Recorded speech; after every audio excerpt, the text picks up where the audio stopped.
Kalau Umar bin Khattab sudah masyhur sebenarnya kisahnya ya. Beliau di zaman jahiliyah suka mabuk, suka berinteraksi semasa jahiliyah, ada wanita-wanita, judi, sembah berhala dan seterusnya. Tapi teman-teman sekalian, Umar bin Khattab ini orang yang sangat tegas gitu ya. Pada saat dia sudah taubat kepada Allah Subhanahu wa taala, maka dia orang yang paling tegas terhadap orang kafir. Kemudian juga dia orang yang menjadi penyebab turunnya ayat khamar. Dia menjadi penyebab turunnya ayat tentang masalah ya, masalah hijab. Di antaranya misal, waktu ada 60 tawanan Badr ditawan oleh Nabi SAW. Waktu perang Badr tahun 2 Hijriah, Nabi SAW menang dengan para sahabat. Ada 60 tawanan Badr. Nabi SAW sempat musyawarah dengan beberapa sahabat. Kita apakan di 60 tawanan Badr nih? Ditanya Abu Bakar bilang, ya Rasulullah, kita kasihan, ini keluarga kita juga, biarin aja mereka kita bebasin, tunjukkan kepada orang kafir kalau kita tuh baik. Kata Nabi SAW yang lain pendapatnya, ada yang satu mengatakan, ya Rasulullah, bebasin tapi mereka suruh bayar denda, tebus keluarganya, biar mereka tahu tidak boleh mengulangi lagi perbuatan ini. Masing-masing sahabat berputar di pendapat yang sama. Ternyata waktu Umar bin Khattab ditanya, apa kata Umar pada saat itu? Ya Rasulullah, datangkan orang terdekat dari mereka, 60 orang ini, dengan saya, sepupu saya kah, kerabat saya kah, datangkan, saya tebas lehernya. Ya Rasulullah, datangkan kerabat terdekatnya Abu Bakar, suruh Abu Bakar tebas lehernya. Datangkan kerabat terdekatnya si fulan, tebas lehernya. Semua dibunuh nih. Kata Nabi SAW, kenapa hai Umar? Umar sebutkan alasannya, ya Rasulullah, 60 orang ini keluar dari Mekah, memang mau memerangi Islam. Kebetulan kita menang, kalau kita kalah kita sudah dibunuh sama mereka. Dan harus kita tunjukkan ketegasan kepada orang kafir yang seperti ini. Ini bukan orang kafir yang tinggal sekota dengan kita. Ini orang-orang kafir yang keluar ingin memerangi Islam. Maka Nabi SAW waktu itu lebih cenderung dengan pendapat sahabat yang lainnya. Umar tidak diterima pendapatnya. Subhanallah, besok paginya menjelang subuh, Umar adalah habis sholat malam, biasanya beliau ke masjid sebelum azan subuh. Bertemu dengan Nabi SAW. Beliau menemukan Abu Bakar sama Nabi SAW sedang menangis. Maka kata Umar, ya Rasulullah, wahai Abu Bakar, apa yang membuat kalian menangis? Beritahukan kepada saya supaya saya ikut menangis. Karena beliau ingin, tidak mungkin dua orang ini menangis kecuali masalah berat. Kata Nabi SAW, wahai Umar, telah turun firman Allah menyetujui pendapatmu. Kalau bukan karena takdirnya Allah, kita semua akan dihukum kecuali Umar. Maka Umar menangis pada saat itu, luar biasa ini. Ayat turun membenarkan perilakunya Umar, gitu kan? Padahal sebelum Islam teman-teman, dia selalu bersahabat dekat dengan Umar bin Amr bin Hisham, Abu Jahal. Abu Jahal punya budak-budak Islam, itu Abu Jahal kalau siksa budaknya, Umar datang menyiksa mereka, memukul budak-budak Muslim itu, gitu kan? Sampai sampai malam Umar berkata, saya berhenti siksa kamu. Pada orang Islam, saya berhenti siksa kamu karena saya capek saja, bukan karena saya mau berhenti siksa kamu, bukan karena kasihan, tidak.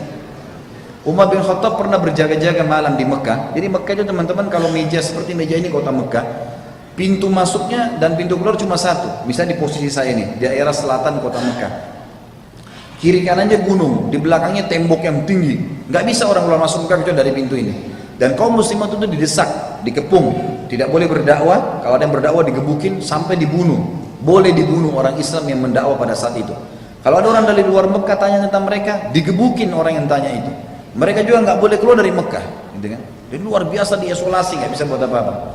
Sampai akhirnya Nabi SAW bilang kepada para sahabat, coba ya keluarlah kalian dari Mekah, silakan keluarlah. Maka keluarnya waktu itu ke Ethiopia, ke Habasyah namanya. Ada satu perempuan dari suku Adi, namanya Ummu Abdillah. Suku Adi ini sukunya Umar bin Khattab. Perempuan ini karena tahu malam itu kebetulan yang berjaga-jaga di pintu gerbang Umar ini sangat tegas. Dibunuh orang, kalau dia nggak suka dibunuh sama dia. Maka Ummu Abdillah naik gunung teman-teman sekalian, gendong anak kecil namanya Abdullah, gendong anak kecilnya naik gunung ini tinggi, turun sampai ke bawah. Kebetulan Umar bin Khattab ini dari pintu gerbang keliling lewat gunung itu, dilihat Ummu Abdillah turun menjelang subuh, turun dari gunung. Dia kaget, dia bilang, Ummu Abdillah? Kata Ummu Abdillah, iya. Kata Umar, apa yang membuat kau naik gunung, turun gunung, bawa anak kecilmu? Kata Ummu Abdillah, wahai Umar, kalian ini kenapa melarang kami ibadah di Mekah? Kami juga mau keluar dilarang. Saya naik gunung karena kalian larang. Kalau lewat pintu gerbang kau akan membunuh saya. Kata Umar, tidak akan sampai begitu. Tapi pergilah. Kau mau kemana? Dia bilang, saya mau ke Ethiopia, mau hijrah, mau ibadah. Kata Umar, semoga keselamatan menyertaimu. Pergilah Ummu Abdillah ini. Ternyata karena Umar sempat ajak ngobrol, sahabat-sahabat yang lain yang mau hijrah sudah nunggu di ujung lembah. Begitu Ummu Abdillah dekat, mereka tanya, wahai Ummu Abdillah, dari mana kamu? Kenapa telat? Kata dia, tadi saya turun gunung gitu kan. Apakah ada orang yang lihat kamu? Dia bilang nggak ada kecuali Umar gitu kan. Kata-kata kecuali Umar, orang-orang pada tahu Umar itu musibah besar gitu. Ini orang benci sekali dengan Islam gitu. Kata Umar Abdillah, tidak kok, dia doain saya kebaikan. Kata mereka, ada satu orang bilang, mungkin Umar Abdillah kau penyebab Umar masuk Islam. Sahabat-sahabat serentak bilang, kalau Umar syahadat juga pasti unta bisa syahadat. Jadi saking mustahilnya, nggak mungkin gitu loh. Dia masuk Islam itu mustahil. Gitu. Apa yang terjadi teman-teman sekalian? Waktu Umar syahadat, dia masuk mau syahadat tersentuh hatinya baca ayat pertama sampai ayat 8 surat Thaha. Lalu dia masuk dengan baju perangnya. Nabi SAW pegang pundaknya disentak. Lalu dia turun ke bawah, duduk di lantai. Lalu kata Nabi, wahai Ibnu Khattab, belum tiba saatnya kau ucapkan syahadat, beriman kepada Allah dan Rasulnya. Umar diam. 2 kali Nabi SAW sentak pundaknya dengan kuat mengatakan, wahai Ibnu Khattab, belum tiba saatnya kau beriman kepada Allah dan Rasulnya. Sampai akhirnya Umar mengucapkan syahadat. Itu dia syahadat satu Darul Arqam, itu tempat dakwanya Nabi bertakbir sampai terdengar dekat Ka'bah. Waktu itu Umar bin Khattab duduk cerita dengan Nabi SAW, ya Rasulullah, Islam itu apa, dijelasin semua. Selesai belajar, baru berapa menit belajar, kata Umar pertama apa? Ya Rasulullah, yang anda sampaikan ini benar, betul begitu? Dia bilang iya. Orang-orang Quraisy sembah berhala, salah kan? Salah. Kenapa kita di sini ya Rasulullah? Kita keluar perangi aja. Baru masuk Islam, dia sudah mau perangi orang-orang Quraisy. Nabi bilang belum saatnya, hai Umar. Lihat bagaimana orang yang taubat ya. Dia tahu dulu salah, sekarang ini sudah benar. Dia mempertahankan kebenaran. Padahal dulu buruk sekali. Benci Islam, sekarang perjuangkan Islam.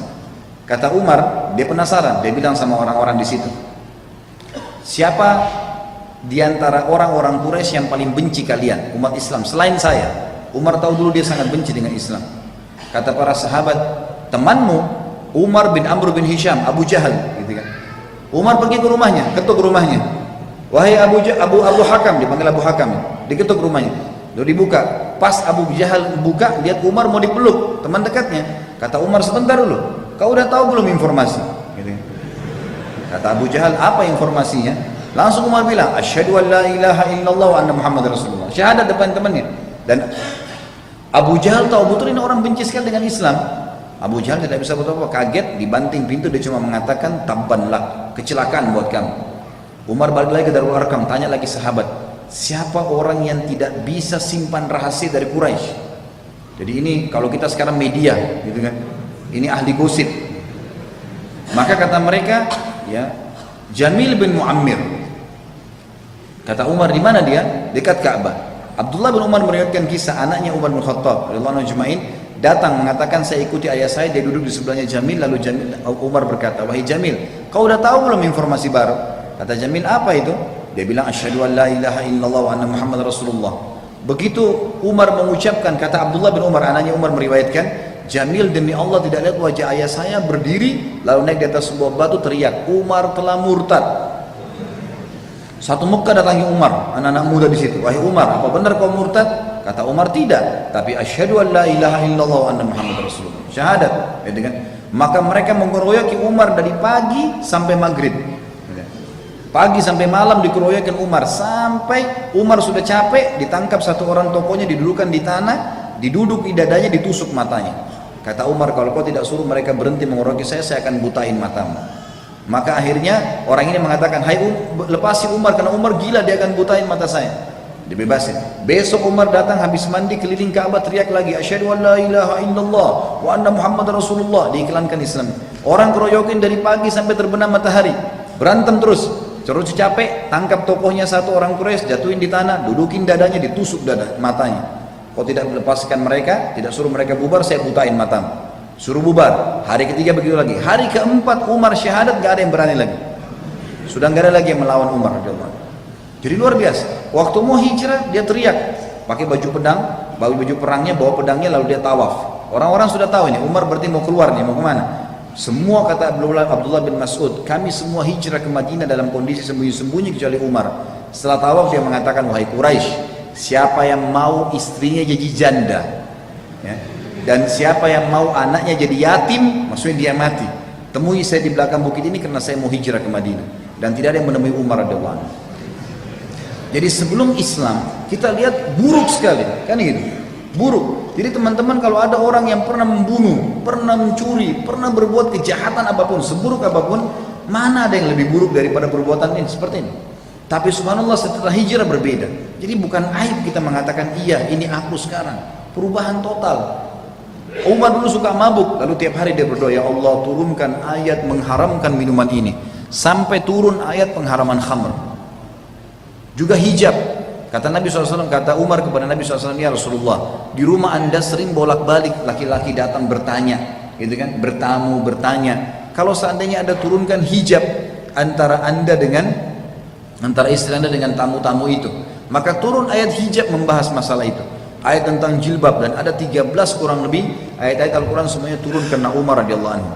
Dan beliau teman-teman sekalian sangat terkenal selain kekuatan imannya juga nasihat-nasihatnya. Contoh, Umar salah satu nasihat yang sangat menyentuh kalau misalnya membahas masalah taubat, dia bilang, jika engkau ingin mencelah, dia bilang setelah dia taubat dia membahasakan ini, jika engkau ingin mencelah pada seseorang, jika engkau menemukan celah pada seseorang dan engkau hendak mencacinya, maka cacilah dirimu dulu, karena celahmu lebih banyak darinya.